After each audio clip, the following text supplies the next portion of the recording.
अब तक हम लोगों ने present indefinite tense, present continuous, past indefinite, past continuous tense और फ्यूचर इंडेफिनिट टेंस पढ़ चुके हैं। आज हम लोग चर्चा करेंगे फ्यूचर कॉन्टिन्यूअस टेंस पर।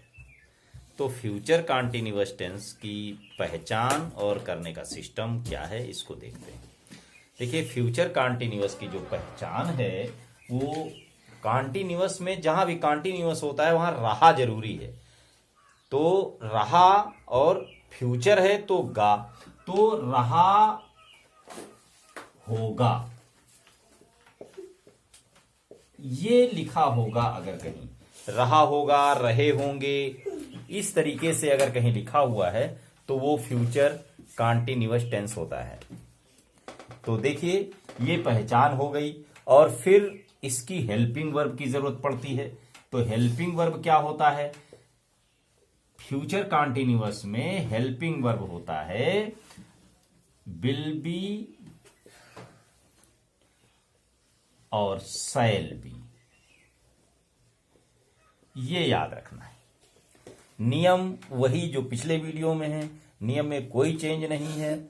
अफर्मेटिव सेंटेंस, जिसको पॉजिटिव सेंटेंस कहते हैं, स्वीकारात्मक वाक्य कहते हैं, साधारण वाक्य कहते हैं, उनका ट्रांसलेशन जो होता है वो सिंपल तरीके से, जैसे वह किताब पढ़ रहा होगा, ऐसे करके जो सिंपल सेंटेंस हैं उनको बनाने का नियम क्या है? सबसे पहले हम सब्जेक्ट लिख देते हैं, उसके बाद हेल्पिंग वर्ब लिखते हैं और फिर वर्ब लिखते हैं और वर्ब में आईएनजी लगाते हैं, क्योंकि रहा होगा आईएनजी लगाएंगे और फिर ऑब्जेक्ट लिख देंगे।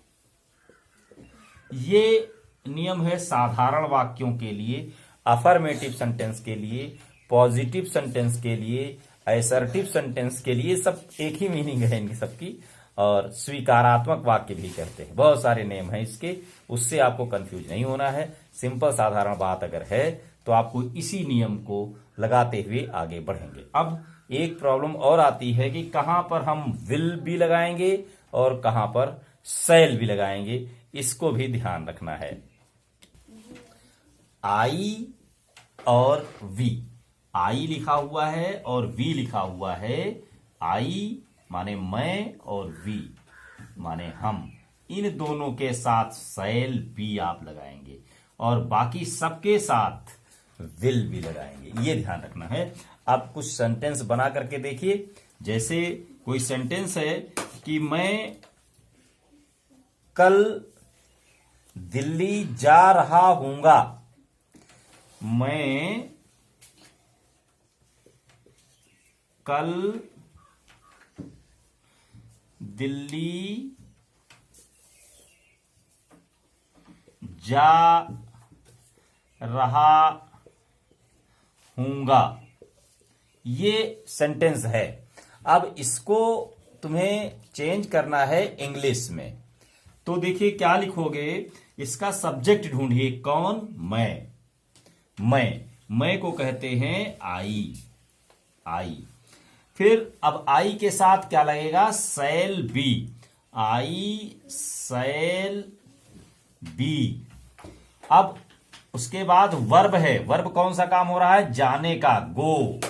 और गो में क्या? आईएनजी लगेगा। आईएनजी, गोइंग हो जाएगा।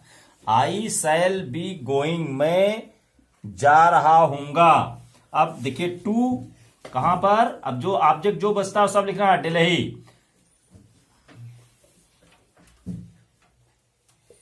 टुमारो, कल भी उसने कहा है। देखिए कल, कल देखिए लिखा सब्जेक्ट के तुरंत बाद है, लेकिन इसकी जो इंग्लिश लिखेंगे वो सबसे बाद में लिखेंगे।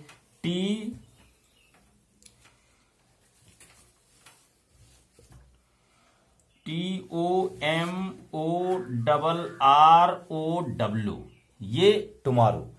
तो ये आप समझ गए किस तरीके से है। तो सबसे पहले सब्जेक्ट लिखेंगे, उसके बाद विल बी या शैल बी लिखेंगे, फिर गोइंग लिखेंगे, जो वर्ब है उसमें आईएनजी फॉर्म लगा करके लिखेंगे, और उसके बाद जो बचा हुआ पोर्शन है उसको लिखेंगे। ये नियम है। तो लीजिए, अब विल बी के लिए भी एक, जैसे वह रेलगाड़ी से जा रही होगी। दूसरा सेंटेंस है कि वह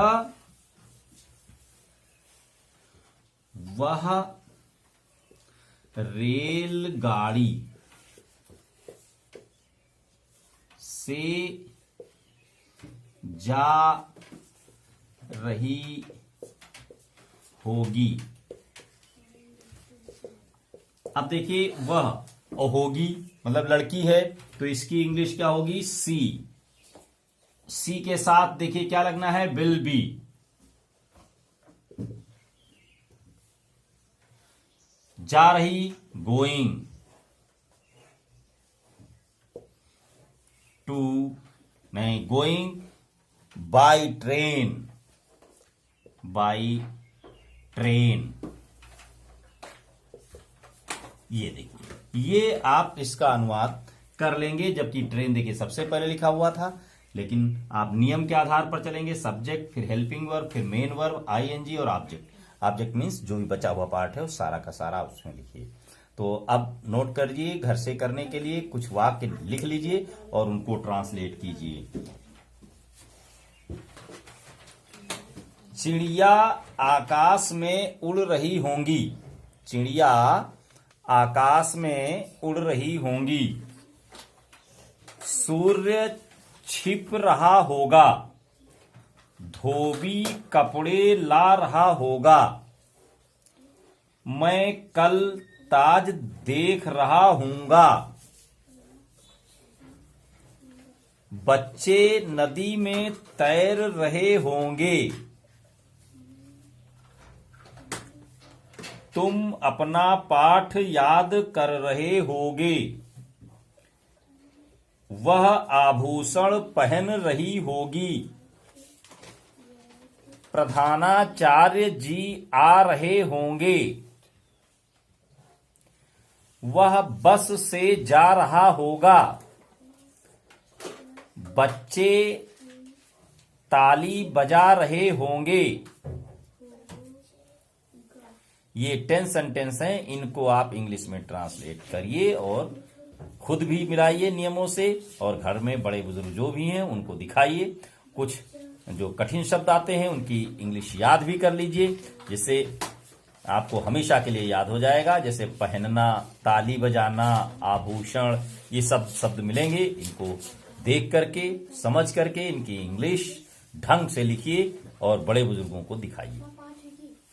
चैनल को सब्सक्राइब करिए, देखते रहिए। रोज मैं एक टेंस की बात कर रहा हूं। धन्यवाद।